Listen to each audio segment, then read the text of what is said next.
السلام علیکم ورحمۃ اللہ تعالی وبرکاتہ۔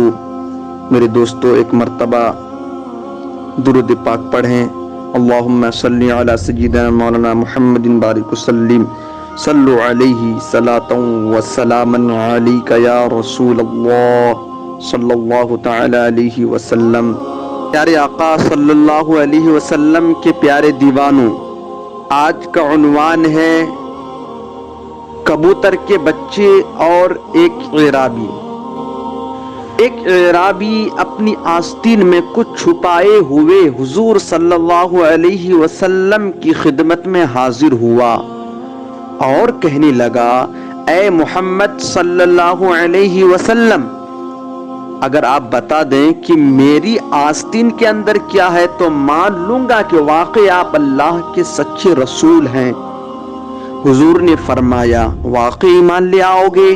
اس نے کہا، ہاں واقعی ایمان لے آؤں گا۔ فرمایا، اے اعرابی سنو، تم ایک جنگل سے گزر رہے تھے تو تم نے ایک درخت دیکھا جس پر کبوتر کا ایک گھونسلہ تھا۔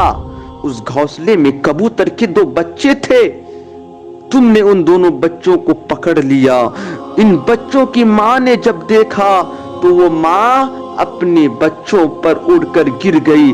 تم نے اسے بھی پکڑ لیا اور وہ دونوں بچے اور ان کی ماں اس وقت جو ہے تمہارے پاس ہیں اور اس آستین کے اندر ہے۔ سبحان اللہ۔ اعرابی اس بات کو سن کر حیران رہ گیا اور جھٹ پکار اٹھا، اشہد ان لا الہ الا اللہ اشہد ان محمد عبدہ ورسولہ۔ ہمارے حضور صلی اللہ علیہ وسلم کی نگاہ سے دنیا کی کوئی چیز چھپ نہیں سکتی۔ حضور جانتے ہیں زمین کے اندر کہاں کیا ہو رہا ہے۔